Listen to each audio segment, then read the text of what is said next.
सभी विद्यार्थियों को मेरा नमस्कार।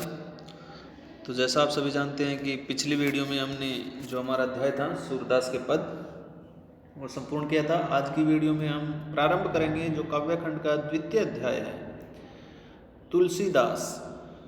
तो तुलसीदास के जो इसमें चौपाइयाँ हैं, तो प्रारंभ करने से पहले थोड़ा तुलसीदास के विषय में जान लेते हैं। तुलसीदास का जन्म उत्तर प्रदेश के बांदा जिले के राजापुर गांव में सन 1532 में हुआ था। कुछ विद्वान उनका जन्म स्थान सोरो जिला एटा भी मानते हैं। तुलसी का बचपन बहुत संघर्षपूर्ण था, संघर्षपूर्ण कठिनाइयों से भरा हुआ था, मुसीबतों से भरा हुआ था। जीवन के प्रारंभिक वर्षों में ही माता पिता से उनका बिछोह हो गया, उनसे बिछड़ना। कहा जाता है कि गुरु कृपा से उन्हें राम भक्ति का मार्ग मिला। वे मानव मूल्यों के उपासक कवि थे। राम भक्ति परंपरा में तुलसी अतुलनीय है।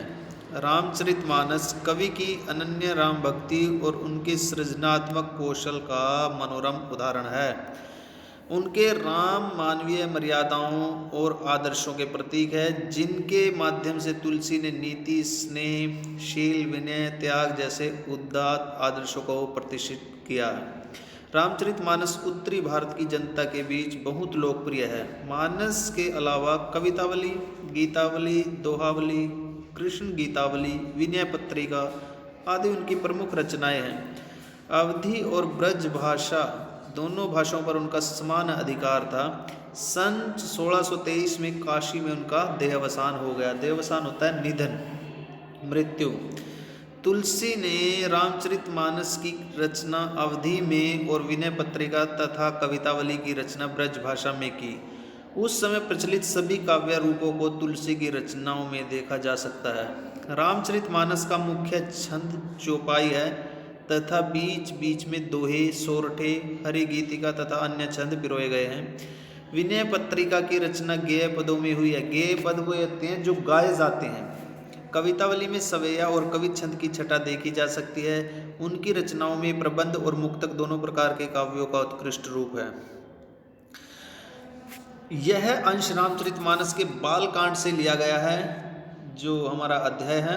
सीता स्वयंवर में राम द्वारा शिव धनुष भंग के बाद उसको तोड़ने के पश्चात मुनि परशुराम को जब यह समाचार मिला तो वे क्रोधित होकर वहां आते हैं। शिव धनुष को खंडित टूटा हुआ देखकर वे आपे से बाहर हो जाते हैं। राम के विनय और विश्वामित्र के समझाने पर तथा राम की शक्ति की परीक्षा लेकर अंततः उनका गुस्सा क्रोध शांत होता है। इस बीच राम, लक्ष्मण और परशुराम के बीच जो संवाद हुआ है उस प्रसंग को यहाँ प्रस्तुत किया गया है। परशुराम के क्रोध भरे वाक्यों का उत्तर लक्ष्मण व्यंग्य वचनों से देते हैं, व्यंग्य कटाक्ष भरे वचनों से देते हैं, कटाक्ष भरी बातों से देते हैं। इस प्रसंग की विशेषता है लक्ष्मण की वीर रस से पगी व्यंग्योक्तियां और व्यंजना शैली की सरस अभिव्यक्ति। तो प्रारंभ करते हैं।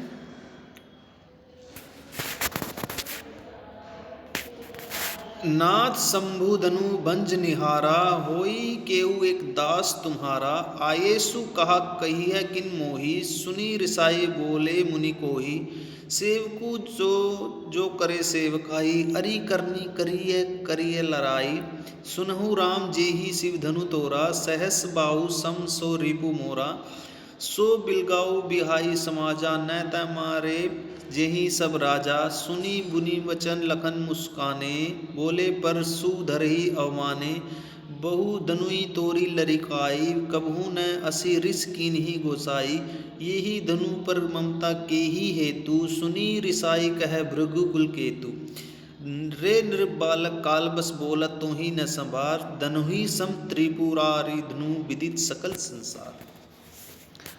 तो प्रथम जो पद है उसका वर्णन यहाँ पर किया गया है कि नाथ शंभु धनु भंज निहारा, अर्थात श्री राम और लक्ष्मण जी कहते हैं कि नाथ शंभु धनु भंज निहारा, होई केऊ एक दास तुम्हारा। जिसने भी ये भगवान शिव का धनुष तोड़ा है, होई के एक दास तुम्हारा, अर्थात तुम्हारा ही कोई एक दास है। परशुराम को वे संबोधित करते हुए कहते हैं कि हे मुनि श्रेष्ठ, जिसने भी ये शिव धनुष को तोड़ा है वह कोई आप ही का एक दास होगा, आप ही का कोई एक सेवक होगा। आयेसु कहा कहिए किन मोई, सुनी रिसाई बोले मुनि कोई। अर्थात मुनि कहते हैं कि आयेसु कह किन मोई, सुनी रिसाई बोले मुनि कोई, कि जिसने भी है कोई साधारण धनुष नहीं था। सेवकु सो जो करे सेवकाई, अरि करनी करी है लड़ाई। तो अरि होता है शत्रु, अर्थात शत्रुता, कि जिसने भी, सेवक वे होता है जो सेवका अर्थात सेवा का काम करे।